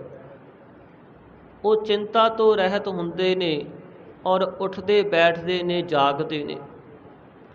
ਉਹਨਾਂ ਨੇ ਆਪਣੇ ਜੀਵਨ ਅੰਦਰ ਅਚਿੰਤ ਹੋ ਕਰਕੇ ਪਰਮਾਤਮਾ ਨਾਲ ਮਿਲ ਕੇ ਜਿਹੜਾ ਸੌਣਾ ਹੈ ਨਿਰਵਿਕਲਪ ਸਮਾਧੀ ਦੇ ਵਿੱਚ। ਜਿਵੇਂ ਅਸੀਂ ਬੇਫਿਕਰ ਹੋ ਕੇ ਸੌਂ ਜਾਂਦੇ ਹਾਂ ਨਾ, ਬਾਕੀ ਕੰਮ ਕੱਲ੍ਹ ਨੂੰ ਕਰਾਂਗੇ, ਹੁਣ ਸੌਂ ਲਈਏ। ਇਸ ਤਰ੍ਹਾਂ ਜਿਹੜੇ ਨਿਰਵਿਕਲਪ ਸਮਾਧੀ 'ਚ ਸੌਣਾ, ਜਿੱਥੇ ਕੋਈ ਵੀ ਸੰਕਲਪ ਨਾ ਹੋਵੇ, ਕੋਈ ਵੀ ਫੁਰਨਾ ਨਾ ਹੋਵੇ, ਉੱਥੇ ਉਹਨਾਂ ਦਾ ਚਿੱਤ ਟਿਕ ਜਾਂਦਾ ਹੈ। ਉਹਨਾਂ ਦਾ ਸੌਣਾ ਹੋਇਆ ਨਿਰਵਿਕਲਪ ਸਮਾਧੀ ਵਿੱਚ, ਉਹਨਾਂ ਦਾ ਜਾਗਣਾ ਹੋਇਆ ਗਿਆਨ ਅਵਸਥਾ ਵਿੱਚ। ਉਹ ਜਾਗੇ ਹੋਏ ਨੇ ਗੁਰਮੁਖ। ਅਤੇ ਉਹਨਾਂ ਦਾ ਉੱਠਣਾ ਹੋਇਆ ਸਾਧ ਸੰਗਤ ਸੰਸਾਰ ਵੱਲੋਂ, ਵਿਕਾਰਾਂ ਵੱਲੋਂ ਉੱਠ ਕੇ ਉਹਨਾਂ ਦੀ ਸੁਰਤ ਪਰਮਾਤਮਾ ਵਿੱਚ ਜਾ ਕੇ ਲੀਨ ਹੋ ਗਈ ਹੈ। ਇਸ ਤਰ੍ਹਾਂ ਹੀ ਉਹਨਾਂ ਦਾ ਵਾਹਿਗੁਰੂ ਦੇ ਸਰੂਪ ਵਿੱਚ, ਸਤ ਚਿੱਤ ਵਿੱਚ, ਆਨੰਦ ਸਰੂਪ ਵਿੱਚ ਲੀਨ ਹੋਣਾ, ਇਹੀ ਉਹਨਾਂ ਦਾ ਬੈਠਣਾ ਹੈ। ਸਹਿਜੇ ਜਾਗੈ ਸਹਿਜੇ ਸੋਵੈ, ਗੁਰਮੁਖ ਅਨਦਿਨ ਉਸਤਤ ਹੋਵੈ। ਮਹਾਰਾਜ ਕਹਿੰਦੇ ਗੁਰਮੁਖ ਜਾਗੈ ਗੁਣ ਗਿਆਨ ਵਿਚਾਰ। ਜਿਹੜੇ ਗੁਰਮੁਖ ਜਾਗਦੇ ਨੇ ਨਾ, ਉਹ ਗੁਣ ਗਿਆਨ ਵਿਚਾਰ ਉਸ ਵਿੱਚ ਜਾਗਦੇ ਨੇ। ਜਾਗ ਲਿਹੋ ਰੇ ਮਨਾ ਜਾਗ ਲਿਹੋ, ਕਹ ਗਾਫਲ ਸੋਇਆ, ਜੋ ਤਨ ਉਪਜਿਆ ਸੰਗ ਹੀ ਸੋ ਬੇਸੰਗ ਨਾ ਹੋਇਆ। ਇਹ ਸਾਨੂੰ ਸਤਿਗੁਰੂ ਗਿਆਨ ਹੀ ਦਿੰਦੇ ਨੇ ਨਾ, ਵੀ ਜਾਗ ਭਾਈ, ਸੁੱਤਾ ਕਿਉਂ ਪਿਆ। ਮਨ ਕਰਕੇ ਜਾਗ, ਸਰੀਰ ਕਰਕੇ ਤਾਂ ਜਾਗਿਆ ਫਿਰਦਾ, ਮਨ ਕਰਕੇ ਵੀ ਸੁਚੇਤ ਹੋ ਜਾਗ। ਇਸ ਤਰ੍ਹਾਂ ਉਹ ਗੁਰਮੁਖ ਜਾਗਦੇ ਨੇ। ਅਚਿੰਤ ਹਸਤ ਬੈਰਾਗੀ, ਅਚਿੰਤੀ ਚਿੰਤਾ ਤੋਂ ਰਹਿਤੀ। ਮਹਾਰਾਜ ਕਹਿੰਦੇ ਹੱਸ ਪੈਂਦੇ ਨੇ ਕਦੇ, ਅਤੇ ਕਦੇ ਉਹ ਬੈਰਾਗੀ ਹੋ ਜਾਂਦੇ ਨੇ। ਰੰਗ ਹੱਸੈ ਰੰਗ ਰੋਵੈ, ਚੁੱਪ ਭੀ ਕਰ ਜਾਏ। ਪਰਮਾਤਮਾ ਦੇ ਪ੍ਰੇਮ ਵਿੱਚ ਉਹ ਹੱਸਦੇ ਨੇ ਕਈ ਵਾਰ, ਅਤੇ ਕਈ ਵਾਰ ਰੋਂਦੇ ਨੇ। ਰੋਂਦੇ ਨੇ, ਅੱਖਾਂ ਵਿੱਚ ਅੱਥਰੂ ਆ ਜਾਂਦੇ ਨੇ ਵੀ ਅਸੀਂ ਆਪਣੀ ਬਾਕੀ ਉਮਰ ਕਿਉਂ ਗਵਾ ਦਿੱਤੀ। ਮੈਂ ਜਵਾਨੀ 'ਚ ਕਿਉਂ ਨਹੀਂ ਬੰਦਗੀ ਕੀਤੀ, ਮੈਂ ਨਾਮ ਕਿਉਂ ਨਹੀਂ ਜਪਿਆ, ਪਹਿਲਾਂ ਮੈਂ ਗਾਫਲ ਹੋ ਕੇ ਕਿਉਂ ਫਿਰਦਾ ਰਿਹਾ। ਮੈਂ ਹੁਣ ਨੂੰ ਤਾਂ ਪਰਮਾਤਮਾ ਦੀ ਪ੍ਰਾਪਤੀ ਕਰ ਲੈਣੀ ਸੀ। ਅਤੇ ਫਿਰ ਹੱਸ ਵੀ ਪੈਂਦੇ ਨੇ ਵੀ ਬਾਕੀ ਸੰਸਾਰ ਤਾਂ ਮੋਹ ਮਾਇਆ 'ਚ ਹੀ ਉਲਝਿਆ ਫਿਰਦਾ, ਸਭ ਕੁਝ ਜਾਣਦਿਆਂ ਵੀ ਫਿਰ ਵੀ ਇਹ ਉਲਝੇ ਹੀ ਫਿਰਦੇ ਨੇ। ਅਤੇ ਚਲੋ ਸ਼ੁਕਰ ਹੈ ਮੈਨੂੰ ਤਾਂ ਪਰਮਾਤਮਾ ਨੇ ਜੋੜ ਲਿਆ ਨਾ, ਫਿਰ ਹੱਸ ਵੀ ਪੈਂਦੇ ਨੇ। ਇਸ ਤਰ੍ਹਾਂ ਉਹ ਗੁਰਮੁਖ ਗਿਆਨ ਅਵਸਥਾ ਵਿੱਚ ਜਾਗੇ ਹੋਏ ਅਚਿੰਤੀ ਬੈਰਾਗੀ ਹੋ ਜਾਂਦੇ ਨੇ। ਤੇ ਹੱਸਦੇ ਹਨ। ਕਹੋ ਨਾਨਕ ਜਿਨ ਜਗਤ ਠਗਾਨਾ, ਸੋ ਮਾਇਆ ਹਰ ਜਨ ਠਾਗੀ। ਸਤਿਗੁਰੂ ਅਰਜਨ ਦੇਵ ਮਹਾਰਾਜ ਜੀ ਸ਼ਬਦ ਦੀ ਸਮਾਪਤੀ ਕਰਦੇ ਨੇ, ਭਾਈ ਜਿਸ ਮਾਇਆ ਨੇ ਸਾਰੇ ਸੰਸਾਰ ਨੂੰ ਠੱਗਿਆ ਹੋਇਆ ਹੈ, ਠੱਗਿਆ ਹੀ ਹੈ ਨਾ ਮਾਇਆ ਨੇ, ਕਿ ਜੀਵ ਕਹਿੰਦਾ ਮੇਰੀ ਮਾਇਆ, ਮੇਰਾ ਮਾਇਆ ਤੋਂ ਬਿਨਾ ਸਰਨਾ ਨਹੀਂ। ਗੁਰਬਾਣੀ ਨੇ ਸਾਨੂੰ ਬੜੀਆਂ ਸੁੰਦਰ ਉਦਾਹਰਨਾਂ ਦਿੱਤੀਆਂ ਨੇ। ਮਹਾਰਾਜ ਕਹਿੰਦੇ ਜਿਉ ਕੱਪ ਕੇ ਕਰ ਮੁਸ਼ਟ ਚਨਨ ਕੀ, ਲੁਬਧ ਨਾ ਤਿਆਗ ਤਯੋ, ਜੋ ਜੋ ਕਰਮ ਕੀਓ ਲਾਲਚ ਲਗ, ਤੇ ਫਨ ਗਰਹੇ ਭਰਿਓ। ਹੁਣ ਇਹ ਤਾਂ ਤੁਸੀਂ ਪਹਿਲਾਂ ਵੀ ਸੁਣਿਆ ਵੀ ਜਿਹੜੇ ਮਦਾਰੀ ਹੁੰਦੇ ਨੇ ਉਹ ਬਾਂਦਰ ਨੂੰ ਫੜਨ ਵਾਸਤੇ ਕੀ ਕਰਦੇ ਨੇ, ਜਿੱਥੇ ਬਾਹਲੇ ਬਾਂਦਰ ਹੋਣ ਨਾ ਉੱਥੇ ਸਾਧ ਸੰਗਤ ਜ਼ਮੀਨ ਵਿੱਚ ਛੋਟਾ ਜਿਹਾ ਟੋਆ ਪੱਟ ਕੇ ਇੱਕ ਤੰਗ ਮੂੰਹ ਵਾਲੀ ਕੁੱਜੀ ਦੱਬ ਦਿੰਦੇ ਨੇ। ਜਿਹਦਾ ਮੂੰਹ ਛੋਟਾ ਹੋਵੇ ਉਹ ਕੁੱਜੀ ਦੱਬ ਦਿੰਦੇ ਨੇ। ਉਸ ਕੁੱਜੀ ਨੂੰ ਅੱਧਾ ਕੁ ਦਾਣੇ ਨਾਲ ਭਰ ਦਿੰਦੇ ਨੇ ਤੇ ਬਾਕੀ ਆਸੇ-ਪਾਸੇ ਦਾਣੇ ਖਿਲਾਰ ਦਿੰਦੇ ਨੇ। ਫਿਰ ਬਾਂਦਰਾਂ ਦਾ ਗਰੁੱਪ ਆਉਂਦਾ, ਜਿਹੜਾ ਤਾਕਤਵਰ ਬਾਂਦਰ ਹੁੰਦਾ ਬਾਕੀਆਂ ਨੂੰ ਭਜਾ ਦਿੰਦਾ ਤੇ ਆਪ ਫਿਰ ਉਹ ਚਣੇ ਜਿਹੜੇ ਦਾਣੇ ਹੁੰਦੇ ਨੇ ਖਾਣੇ ਸ਼ੁਰੂ ਕਰ ਦਿੰਦਾ। ਹੌਲੀ ਹੌਲੀ ਉਸ ਕੁੱਜੀ ਤੱਕ ਪਹੁੰਚ ਜਾਂਦਾ। ਉਹ ਦੇਖਦਾ ਵੀ ਇੱਥੇ ਤਾਂ ਪੂਰੀ ਅੱਧੀ ਕੁੱਜੀ ਭਰੀ ਪਈ। ਫਿਰ ਉਹ ਆਪਣਾ ਹੱਥ ਪਾ ਕਰਕੇ ਕੁੱਜੀ ਦੇ ਵਿੱਚੋਂ ਮੁੱਠ ਭਰ ਲੈਂਦਾ ਦਾਣਿਆਂ ਦੀ, ਤੇ ਜਦੋਂ ਉਹ ਦਾਣਿਆਂ ਦੀ ਮੁੱਠ ਭਰੀ ਜਾਂਦੀ ਹੈ ਫਿਰ ਉਹ ਕੁੱਜੀ ਦਾ ਮੂੰਹ ਛੋਟਾ ਹੋਣ ਕਰਕੇ ਬਾਹਰ ਨਹੀਂ ਨਿਕਲਦੀ। ਉਹ ਸਮਝਦਾ ਵੀ ਮੈਨੂੰ ਤਾਂ ਅੰਦਰੋਂ ਕਿਸੇ ਨੇ ਫੜ ਲਿਆ, ਡਰ ਜਾਂਦਾ ਵੀ ਫੜ ਲਿਆ।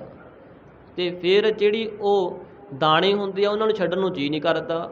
ਉਹ ਲਾਲਚੀ ਹੁੰਦਾ ਵੀ ਜੇ ਤਾਂ ਮੈਂ ਦਾਣੇ ਛੱਡ ਦਿੱਤੇ ਫਿਰ ਮੇਰਾ ਹੱਥ ਖਾਲੀ ਰਹਿ ਜਾਵੇਗਾ। ਇਸ ਤਰ੍ਹਾਂ ਮਹਾਰਾਜ ਕਹਿੰਦੇ ਜਿਉ ਕੱਪ ਕੇ ਕਰ ਮੁਸ਼ਟ ਚਨਨ ਕੀ, ਲੁਬਧ ਨਾ ਤਿਆਗ ਤਯੋ, ਲੋਭੀ ਹੋ ਕੇ ਉਹਨੇ ਤਿਆਗੀ ਨਹੀਂ। ਤੇ ਫਿਰ ਕੀ ਹੁੰਦਾ, ਉਧਰੋਂ ਸ਼ਿਕਾਰੀ ਆਉਂਦਾ ਤੇ ਉਹਨੂੰ ਪਕੜ ਲੈਂਦਾ, ਫਿਰ ਭੁੱਖਾ ਰੱਖਦਾ, ਕੁੱਟਦਾ, ਆਪਣੀ ਬੋਲੀ ਸਿਖਾਉਂਦਾ, ਲੋਕਾਂ ਅੱਗੇ ਨਾਚ ਕਰਾਉਂਦਾ। ਇਸ ਤਰ੍ਹਾਂ ਹੀ ਮਹਾਰਾਜ ਕਹਿੰਦੇ ਬੰਦਿਆ ਤੇਰੀ ਹਾਲਤ ਹੈ। ਜੋ ਜੋ ਕਰਮ ਕੀਓ ਲਾਲਚ ਲੱਗ, ਜੋ ਵੀ ਤੂੰ ਕੰਮ ਕਰੀ ਜਾਂਦਾ ਬਸ ਮੇਰਾ ਕਹਿ ਕੇ ਲਾਲਚ ਕਰਕੇ ਉਹ 'ਚ ਫਸ ਜਾਂਦਾ। ਫਿਰ ਕਹਿੰਦਾ ਵੀ ਹੁਣ ਤਾਂ ਮੇਰਾ ਆਹ ਚੀਜ਼ ਤੋਂ ਬਿਨਾਂ ਸਰਨਾ ਹੀ ਨਹੀਂ, ਮੈਂ ਤਾਂ ਮਰ ਜੂ। ਇਸ ਤਰ੍ਹਾਂ ਮਹਾਰਾਜ ਕਹਿੰਦੇ ਜੋ ਜੋ ਕਰਮ ਕੀਓ ਲਾਲਚ ਲੱਗ, ਤੇ ਫੁਨ ਗਰਹੇ ਭਰਿਓ, ਉਹੀ ਕੰਮ ਤੇਰੇ ਗਲ ਪੈ ਰਹੇ ਨੇ। ਉਹਨਾਂ ਵਿੱਚ ਰਹਿ ਕੇ ਜਿਹੜੇ ਤੂੰ ਮਾੜੇ ਕੰਮ ਕਰਦਾ ਹੈ ਤੇ ਉਹ ਤੇਰੇ ਗਲ ਪੈ ਜਾਂਦੇ। ਸੋ ਸਤਿਗੁਰੂ ਸਾਨੂੰ ਸੁਚੇਤ ਕਰਦੇ ਕਿ ਭਾਈ ਜਿਹੜੇ ਗੁਰਮੁਖ ਨੇ ਉਹਨਾਂ ਨੇ ਇਸ ਮਾਇਆ ਨੂੰ ਠੱਗਿਆ ਹੋਇਆ। ਕਿੱਥੇ ਦਾ ਬੰਦਾ ਕਹਿੰਦਾ ਵੀ ਮੈਂ ਬੈਂਕਾਂ 'ਚ ਜਮ੍ਹਾਂ ਕਰ ਲਾਂ, ਤੇ ਗੁਰਮੁਖ ਕਹਿੰਦੇ ਆ ਵੀ ਜਮ੍ਹਾਂ ਕਰਕੇ ਕੀ ਲੈਣੀ ਹੈ, ਇਹਨੂੰ ਤਾਂ ਭਲੇ ਪਾਸੇ ਖਰਚੀ ਚੱਲੋ। ਉਹ ਆਪਣੇ ਚਿੱਤ ਨੂੰ ਠੱਗ ਲੈਂਦੇ ਨੇ। ਦੇਖੋ ਖਰਚੇ ਵਾਸਤੇ ਤਾਂ ਰੱਖਣੀ ਜ਼ਰੂਰੀ ਹੈ। ਗੁਰੂ ਸਾਹਿਬ ਸਾਨੂੰ ਇਹ ਨਹੀਂ ਕਹਿੰਦੇ ਵੀ ਮਾਇਆ ਮਾੜੀ ਹੈ, ਪਰ ਮਹਾਰਾਜ ਕਹਿੰਦੇ ਜੇ ਲੋਭੀ ਹੋ ਕੇ ਜੋੜੀ ਹੋਈ ਜਾਵੇ, ਨਾ ਆਪ ਖਰਚੇ ਨਾ ਘਰਦਿਆਂ ਨੂੰ ਖਰਚਣ ਦੇਵੇ। ਹੁੰਦੇ ਨੇ ਨਾ ਕਈ ਲੋਕ, ਤਾਂ ਫਿਰ ਸਾਧ ਸੰਗਤ ਉਹ ਫਿਰ ਕਿਸੇ ਦੇ ਕੰਮ ਨਹੀਂ ਆਉਂਦੀ। ਇਸ ਤਰ੍ਹਾਂ ਜਿਹੜੇ ਗੁਰਮੁਖ ਨੇ ਉਹ ਦਾਨ ਪੁੰਨ ਵੀ ਕਰਦੇ ਰਹਿੰਦੇ ਨੇ, ਸੇਵਾ ਸਿਮਰਨ 'ਚ ਲਾ ਦਿੱਤੇ, ਕਿਤੇ ਦਰਸ਼ਨ ਕਰੀ ਆਏ ਗੁਰੂ ਧਾਮਾਂ ਦੇ। ਇਸ ਤਰ੍ਹਾਂ ਮਾਇਆ ਨੂੰ ਖਰਚਦੇ ਰਹਿੰਦੇ ਨੇ। ਮਾਇਆ ਦੇ ਵਿੱਚ ਲਾਲਚਾਂ ਵਿੱਚ ਪੈ ਕੇ ਜੀਵਨ ਵੀ ਨਹੀਂ ਗਵਾਉਂਦੇ। ਹੁਣ ਕਈ ਮਨੁੱਖ ਉਹ ਸਾਧ ਸੰਗਤ ਪੈਸੇ ਵਾਸਤੇ ਆਪਣੇ ਭਰਾਵਾਂ ਦੇ ਕਤਲ ਕਰ ਦਿੰਦੇ ਨੇ, ਲੜਾਈਆਂ ਹੋ ਜਾਂਦੀਆਂ ਨੇ, ਗਾਲਾਂ ਕੱਢਦੇ ਨੇ। ਤੇ ਜਿਹੜੇ ਗੁਰਮੁਖ ਨੇ ਉਹ ਕਹਿੰਦੇ ਕੀ ਮਾਇਆ ਪਿੱਛੇ ਆਪਣਾ ਵਿਗਾੜਨਾ ਹੈ ਜੀਵਨ। ਸੋ ਇਸ ਤਰ੍ਹਾਂ ਉਹਨਾਂ ਨੇ ਮਾਇਆ ਨੂੰ ਠੱਗਿਆ ਹੋਇਆ। ਜੇ ਭਗਤ ਕਬੀਰ ਜੀ ਸੀ ਨਾ, ਉਹਨਾਂ ਕੋਲ ਮਾਇਆ ਇੱਕ ਦਿਨ ਆ ਗਈ। ਭਗਤ ਜੀ ਆਪਣੀ ਖੱਡੀ 'ਤੇ ਕੱਪੜਾ ਬੁਣ ਰਹੇ ਸੀ ਤੇ ਇਸਤਰੀ ਦਾ ਰੂਪ ਧਾਰਨ ਕਰਕੇ ਆ ਗਈ। ਭਗਤ ਜੀ ਦਾ ਜਦੋਂ ਕੋਈ ਕੱਪੜਾ ਬੁਣਨ ਵਾਸਤੇ ਦੇ ਕੇ ਜਾਂਦਾ, ਨੰਬਰ ਲਾਇਆ ਹੁੰਦਾ ਸੀ ਵੀ ਫਲਾਣੇ ਘਰ ਦਾ ਇੰਨਵਾਂ ਨੰਬਰ ਹੈ, ਫਲਾਣੇ ਦਾ ਇੰਨਵਾਂ ਨੰਬਰ, ਫਲਾਣੇ ਦਿਨ ਵਾਰੀ ਆਊਗੀ। ਮਾਇਆ ਆਈ, ਕਹਿੰਦੀ ਵੀ ਭਗਤ ਜੀ ਪਹਿਲਾਂ ਮੇਰਾ ਕੰਮ ਕਰੋ। ਭਗਤ ਜੀ ਕਹਿੰਦੇ ਬੀਬੀ ਦੂਜਿਆਂ ਦੇ ਨੰਬਰ ਲੱਗੇ ਹੋਏ ਆ, ਵੀ ਜਿਵੇਂ ਤੇਰਾ ਭਾਈ ਜਿੱਦਣ ਦਿਨ ਆ ਗਿਆ, ਸਮਾਂ ਆ ਗਿਆ, ਉਦੋਂ ਤੇਰਾ ਕੰਮ ਕਰ ਦਾਂਗੇ। ਕਹਿੰਦੇ ਦੁੱਗਣੀ ਮਾਇਆ ਲੈ ਲਓ। ਭਗਤ ਜੀ ਕਹਿੰਦੇ ਨਹੀਂ। ਕਹਿੰਦੀ ਚੱਲ ਚੌਗਣੀ ਮਾਇਆ ਲੈ ਲਓ। ਉੱਥੇ ਹੀ ਬੈਠੀ ਰਹੀ, ਉੱਠੀ ਨਾ, ਕਈ ਤਰ੍ਹਾਂ ਦੀਆਂ ਗੱਲਾਂ ਕਰੀ, ਵੀ ਮਤਲਬ ਲੁਭਾਉਣ ਦੀ ਕੋਸ਼ਿਸ਼ ਕਰੇ ਭਗਤ ਜੀ ਨੂੰ। ਤੇ ਫਿਰ ਸਾਧ ਸੰਗਤ ਇੱਥੋਂ ਤੱਕ ਕਿ ਮਾਇਆ ਨੇ ਆਪਣੇ ਚਮਕਾਰੇ ਦੇ ਨਾਲ ਜਿੰਨਾ ਕੁਝ ਸੀ ਸਾਰਾ ਕੁਝ ਸੋਨੇ ਦਾ ਹੀ ਬਣਾ ਦਿੱਤਾ। ਤੇ ਭਗਤ ਜੀ ਸਮਝ ਗਏ ਵੀ ਇਹ ਤਾਂ ਮਾਇਆ ਆ ਗਈ। ਤੇ ਉਸ ਸਮੇਂ ਫਿਰ ਭਗਤ ਜੀ ਨੇ ਕਹਿੰਦੇ ਆਪਣੇ ਪੁੱਤਰ ਨੂੰ ਕਿਹਾ ਵੀ ਇੱਕ ਛੁਰੀ ਲੈ ਕੇ ਆ। ਹੁਣ ਨੱਕ ਤੋਂ ਵੀ ਕੱਟ ਦਿੱਤੀ, ਕੰਨਾਂ ਤੋਂ ਵੀ ਕੱਟ ਦਿੱਤੀ। ਨੱਕ ਹੋ ਕਾਟੀ, ਕੰਨ ਹੋ ਕਾਟੀ, ਕਾਟ ਕੂਟ ਕਰ ਡਾਰੀ, ਕਹੋ ਕਬੀਰ ਸੰਤਨ ਕੀ ਬੈਰਣ, ਤੀਨ ਲੋਕ ਕੀ ਪਿਆਰੀ। ਸੋ ਇਸ ਤਰ੍ਹਾਂ ਜਿਹੜੇ ਪਰਮੇਸ਼ਰ ਦੇ ਪਿਆਰੇ ਨੇ ਉਹਨਾਂ ਨੇ ਮਾਇਆ ਨੂੰ ਠੱਗਿਆ ਹੋਇਆ ਹੈ। ਸਤਿਗੁਰੂ ਮਹਾਰਾਜ ਕਹਿੰਦੇ ਭਾਈ ਕਹੋ ਨਾਨਕ ਜਿਨ ਜਗਤ ਠਗਾਨਾ, ਸੋ ਮਾਇਆ ਹਰ ਜਨ ਠਾਗੀ। ਮਾਇਆ ਦਾਸੀ ਭਗਤਾ ਕੀ ਕਾਰ ਕਮਾਵੈ, ਚਰਨੀ ਲੱਗੇ ਤਾਂ ਮਹਿਲ ਪਾਵੈ। ਇਹ ਪਰਮੇਸ਼ਰ ਦੇ ਪਿਆਰਿਆਂ ਦੀ ਦਾਸੀ ਬਣ ਕੇ ਰਹਿੰਦੀ ਹੈ, ਹੁਕਮ ਵਿੱਚ ਚੱਲਦੀ ਹੈ। ਸੋ ਪਰਮਾਤਮਾ ਦੇ ਪਿਆਰੇ ਬਣੀਏ, ਮਾਇਆ ਦੇ ਦਾਸ ਨਾ ਬਣੀਏ। ਮਾਇਆ ਆਪੇ ਹੀ ਦਾਸੀ ਬਣ ਜਾਂਦੀ ਹੈ। ਜਿਵੇਂ ਸੂਰਜ ਵੱਲ ਜਦੋਂ ਤੁਰ ਕੇ ਜਾਵਾਂਗੇ ਨਾ, ਪਰਛਾਵਾਂ ਆਪੇ ਹੀ ਪਿੱਛੇ ਆ ਜਾਂਦਾ। ਅਤੇ ਜੇ ਅਸੀਂ ਸੂਰਜ ਵੱਲ ਪਿੱਠ ਕਰ ਦਈਏ, ਪਰਛਾਵੇਂ ਨੂੰ ਹੀ ਫੜ ਲਈਏ, ਤੇ ਫਿਰ ਤੋਂ ਅੱਗੇ ਤੁਰਿਆ ਫਿਰਦਾ। ਜਿਹੜਾ ਮਾਇਆ ਨੂੰ ਪਕੜਨ ਦੀ ਕੋਸ਼ਿਸ਼ ਕਰਦਾ, ਮਾਇਆ ਉਹਨੂੰ ਕਈ ਤਰ੍ਹਾਂ ਨਚਾਉਂਦੀ ਹੈ ਫਿਰ, ਅਤੇ ਉਹਨੂੰ ਲੁੱਟਦੀ ਮਾਰਦੀ ਛਲਦੀ ਵੀ ਰਹਿੰਦੀ ਹੈ। ਜਿਹੜਾ ਪਰਮਾਤਮਾ ਵੱਲ ਧਿਆਨ ਕਰ ਲੈਂਦਾ, ਅਤੇ ਮਾਇਆ ਉਹਦੇ ਪਿੱਛੇ ਪਿੱਛੇ ਤੁਰਦੀ ਹੈ। ਸੋ ਸਤਿਗੁਰਾਂ ਨੇ ਸਾਨੂੰ ਇਹ ਜੀਵਨ ਬਖਸ਼ਿਆ, ਗੁਰਬਾਣੀ ਅੰਦਰ ਗੁਰਮਤਿ ਦੇ ਧਾਰਨੀ ਹੋਈਏ। ਵਹਿਮਾਂ ਭਰਮਾਂ ਨੂੰ, ਪਖੰਡਾਂ ਨੂੰ ਛੱਡੋ, ਐਵੇਂ ਡੇਰਿਆਂ 'ਤੇ ਜਾਣਾ ਛੱਡੋ ਭਾਈ। ਇੱਕ ਗੁਰੂ ਦੇ ਪੁਜਾਰੀ ਬਣੋ, ਅੰਮ੍ਰਿਤਧਾਰੀ ਗੁਰਸਿੱਖ ਬਣੋ, ਤਾਂ ਜੋ ਸਾਨੂੰ ਸਤਿਗੁਰਾਂ ਦੀ ਸਿੱਖੀ ਪ੍ਰਾਪਤ ਹੋਵੇ। ਸਮਾਪਤੀ ਹੈ। ਹੋਈਆਂ ਭੁੱਲਾਂ ਚੁੱਕਾਂ ਦੀ ਗੁਰੂ ਰੂਪ ਖਾਲਸਾ ਸਾਧ ਸੰਗਤ ਮਾਫੀ ਬਖਸ਼ ਦੇਣੀ, ਅੱਗੇ ਵਾਸਤੇ ਸਮਤ ਬਖਸ਼ਣੀ ਜੀ। ਅਜੰਤ ਸੋਏ ਜਾਗਣ ਉੱਠ ਬੈਸਣ, ਅਜੰਤ ਹਸਤ ਪੈ ਰਾਜੀ, ਕਹੋ ਨਾਨਕ